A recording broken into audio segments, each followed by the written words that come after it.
नमस्कार, tri city bulletin में आपका स्वागत है। मैं हूं रूही ग्रोवर और सबसे पहले न्यूज हेडलाइंस। चंडीगढ़ में आज लगाया गया वीकेंड लॉकडाउन। सुबह से सड़कों पर आने जाने वालों की संख्या रही कम। जरूरी सामान की दुकानें दोपहर 2 बजे तक खुल सकी। चंडीगढ़ स्वास्थ्य विभाग की बड़ी लापरवाही के कारण बढ़ती जा रही है कोरोना संक्रमण की चेन। रोजाना 700 से 800 मामले आ रहे हैं सामने। और चंडीगढ़ सेवा भारती की तरफ से जरूरतमंदों को दिया गया फ्री में ऑक्सीजन सिलेंडर। इसके लिए हेल्पलाइन नंबर किया गया जारी। प्रशासन की ओर से आज वीकेंड लॉकडाउन लगाया गया है। सुबह से सड़कों पर आने जाने वालों की संख्या कम रही। पुलिस को कई स्थानों पर तैनात किया गया है। शहर की अधिकतर दुकानें बंद रहीं और जरूरी सामान की दुकानें दोपहर 2 बजे तक ही खुल सकी।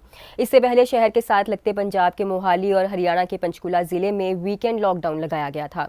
तीनों शहरों के लोग कामकाज को लेकर एक दूसरे शहरों में रोजाना आते जाते हैं, जिससे संक्रमण की चेन टूट नहीं रही थी। अब तीनों स्थानों पर वीकेंड लॉकडाउन लगाने से संक्रमण की चेन को तोड़ने में कुछ सहायता मिल सकती है। चंडीगढ़ प्रशासन ने 2 दिन के लिए कोरोना कर्फ्यू लगाया है। इसको लेकर डिस्ट्रिक्ट मजिस्ट्रेट कम डीसी मनदीप सिंह बराड़ ने धारा 144 के तहत निर्देश जारी किए हैं। कोरोना कर्फ्यू का उल्लंघन करने वालों के खिलाफ धारा 188 के तहत पुलिस एफआईआर दर्ज करेगी। जानकारी के अनुसार जो भी वाहन चालक बिना कारण या फिर ट्रैफिक नियमों को तोड़ता हुआ मिला, उनका चालान भी काटा गया है। बता दें, शहर में पिछले 24 घंटों में 3204 लोगों की जांच की गई, जिसमें से 724 लोगों की रिपोर्ट पॉजिटिव आई है। पिछले 24 घंटों के दौरान शहर में कोरोना संक्रमित 13 मरीजों की मौत हो गई है, जिसमें 1 साल का बच्चा भी शामिल है। शहर में आज तक एक्टिव मरीजों की संख्या 6906 हो गई है। अब तक शहर में 42,647 कोविड पॉजिटिव मरीजों की संख्या पहुंच गई है। चंडीगढ़ में जो लगातार कोरोना संक्रमित मामले बढ़ते जा रहे हैं, इसका सबसे बड़ा कारण ये है कि स्वास्थ्य विभाग कोरोना टेस्टिंग के प्रति लगातार लापरवाही बरत रहा है। जो लोग कोरोना टेस्ट करा रहे हैं, उनकी रिपोर्ट 48 से 50 घंटे बाद आ रही है। ऐसे में संक्रमण की चेन बढ़ती जा रही है, क्योंकि जो लोग अपना कोरोना टेस्ट करा रहे हैं, उनकी रिपोर्ट देरी से आने के कारण संक्रमण का खतरा लगातार बढ़ता जा रहा है। यही कारण है कि संक्रमण की चेन नहीं टूट पा रही और शहर में रोजाना 700 से 800 मामले सामने आ रहे हैं। शहर में अब तक 2 लाख से ज्यादा लोग कोरोना टीकाकरण करा चुके हैं। शुक्रवार को शहर में 6098 लोगों ने टीकाकरण करवाया। अब तक कुल 2,02,205 लोग टीकाकरण करवा चुके हैं। टीके की कमी की खबरों के बीच हरियाणा को आज अच्छी खबर मिली। हरियाणा को 18+ के वैक्सीनेशन के लिए कोरोना वैक्सीन की पहली आपूर्ति मिल गई है। इस चरण में 18 से 44 साल के लोगों को वैक्सीन लगनी है। हरियाणा को कुल 66 लाख वैक्सीन आवंटित की गई है। ये वैक्सीन अलग अलग फेज में मिलेगी। पहले चरण की वैक्सीन अलग अलग जिलों में भेज दी गई है। ऐसे में हरियाणा में वैक्सीनेशन कार्यक्रम का अगला चरण जल्द शुरू हो जाएगा। बता दें, अब हरियाणा को केंद्र से 257 मीट्रिक टन ऑक्सीजन मिलेगी। लिंडे सलेकी से 25 मीट्रिक टन ऑक्सीजन और मिलेगी। ओडिशा के लिए भेजे गए टैंकर भी आज और ऑक्सीजन लेकर हरियाणा पहुंच रहे हैं। हरियाणा में 18 से 44 साल तक के लोगों के लिए शुरू हो रहे टीकाकरण के मद्देनजर प्रदेश सरकार ने कोविड वैक्सीन की 50 लाख डोज का ऑर्डर दिया था। मुख्यमंत्री मनोहर लाल ने बताया कि 50 लाख टीके 1 महीने के लिए पर्याप्त हैं। अभी 1 लाख टीके प्रतिदिन लगाने की क्षमता है। चंडीगढ़ प्रशासन की अपील पर चंडीगढ़ सेवा भारती संस्थान ने कोरोना मरीजों को फ्री ऑक्सीजन सिलेंडर देने की पहल की है। ये सिलेंडर कोई भी व्यक्ति 2 मई से संस्थान द्वारा हेल्पलाइन पर कॉल करके सेक्टर 29 स्थित कार्यालय से हासिल कर सकता है। जानकारी देते हुए पंजाब प्रांत के प्रधान अमृत सागर ने बताया, यदि शहर के किसी भी व्यक्ति को ऑक्सीजन सिलेंडर की जरूरत पड़ती है तो उसे वे मुहैया कराने के लिए तैयार हैं। चंडीगढ़ प्रांत के इंचार्ज गिरधारी लाल जिंदल ने बताया कि वे ऑक्सीजन भरवाने के लिए मरीज को फ्री सिलेंडर मुहैया करवाएंगे, लेकिन सिलेंडर की कीमत रिफंडेबल अमाउंट के रूप में चार्ज करेंगे। गिरधारी लाल जिंदल ने बताया कि ये अमाउंट में संबंधित व्यक्ति को सिलेंडर मिलने के बाद वापस भी कर दी जाएगी और यदि कोई सिलेंडर वापस नहीं करता तो उन्हें उसकी कीमत कंपनी को देनी होगी। जिसे भी सिलेंडर चाहिए वे उनके हेल्पलाइन नंबर 9319746019 पर कॉल करके बुकिंग करवा सकता है। उसके बाद जब सिलेंडर के लिए वे सेक्टर 29 के कार्यालय में आएगा तो मरीज के कोरोना पॉजिटिव रिपोर्ट और उसके साथ आधार कार्ड की कॉपी लेता आएगा, जिसके देखकर ही वे मरीज को फ्री में ऑक्सीजन सिलेंडर मुहैया करवाएंगे।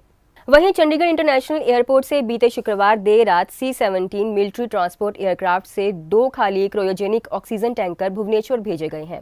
इसी कड़ी में आज रांची को 2 खाली क्रायोजेनिक ऑक्सीजन टैंकर भेजे गए हैं। सेना की जनसंपर्क अधिकारी गगनजीत कौर ने बताया कि कई राज्यों के अस्पतालों में मेडिकल ऑक्सीजन और मेडिकल बेड्स की कमी है।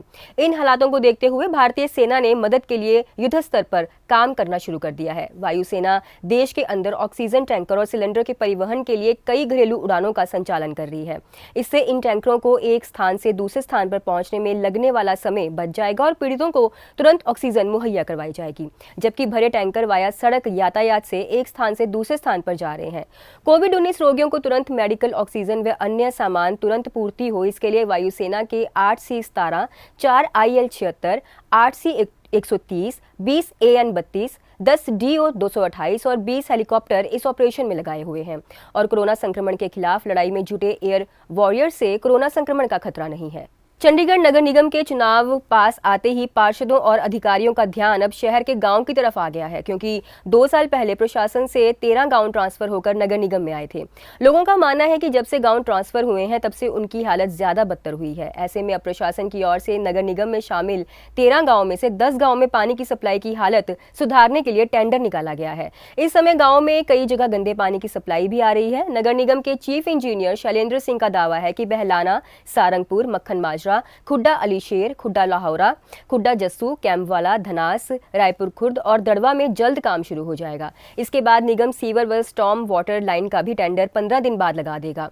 गांव की सबसे ज्यादा दिक्कत ये है कि यहाँ पर डली पाइपों की हालत खस्ता है। इनको बदलने की मांग कई सालों से की जा रही है। शहर में अब सभी गाँव नगर निगम के अंतर्गत हैं।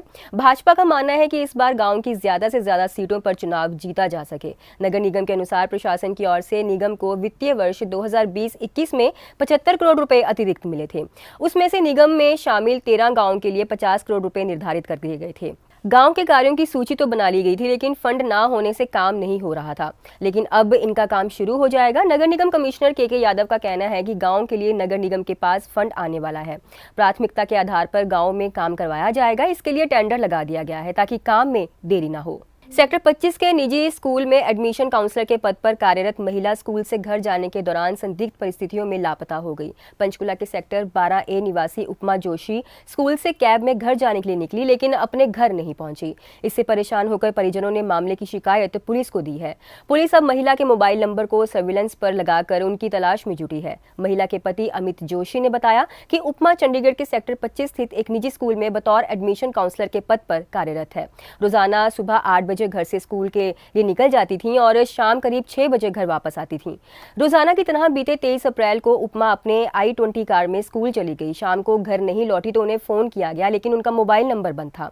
इसके बाद स्कूल में पता किया गया, जहां उन्हें बताया गया कि उपमा ने स्कूल में कार की चाबी देकर कहा कि ये उसकी तबीयत ठीक नहीं है, वो कैब में अपने घर जा रही हैं। घर से कोई सदस्य आकर उनकी कार को ले जाएगा। इसके बाद वे स्कूल से निकल गई, लेकिन घर नहीं पहुंची।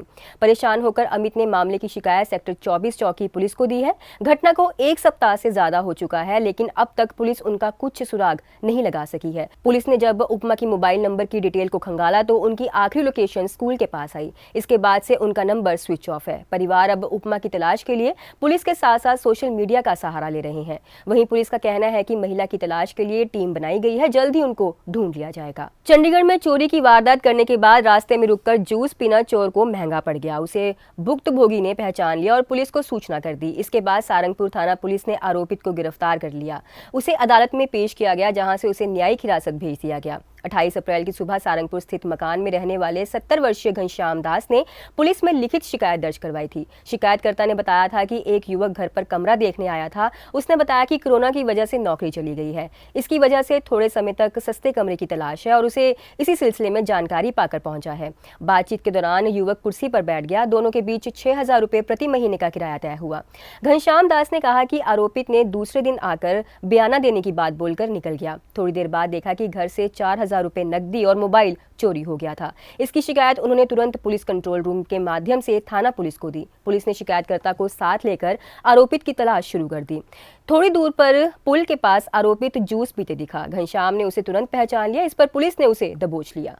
तो ये था हमारा आज का ट्राई सिटी बुलेटिन। आपको ये प्रोग्राम कैसा लगा हमें कमेंट सेक्शन में कमेंट करके बता सकते हैं। इस प्रोग्राम को लाइक और शेयर करना ना भूलें और चैनल को सब्सक्राइब करने के लिए बेल आइकन दबाएं। नमस्कार।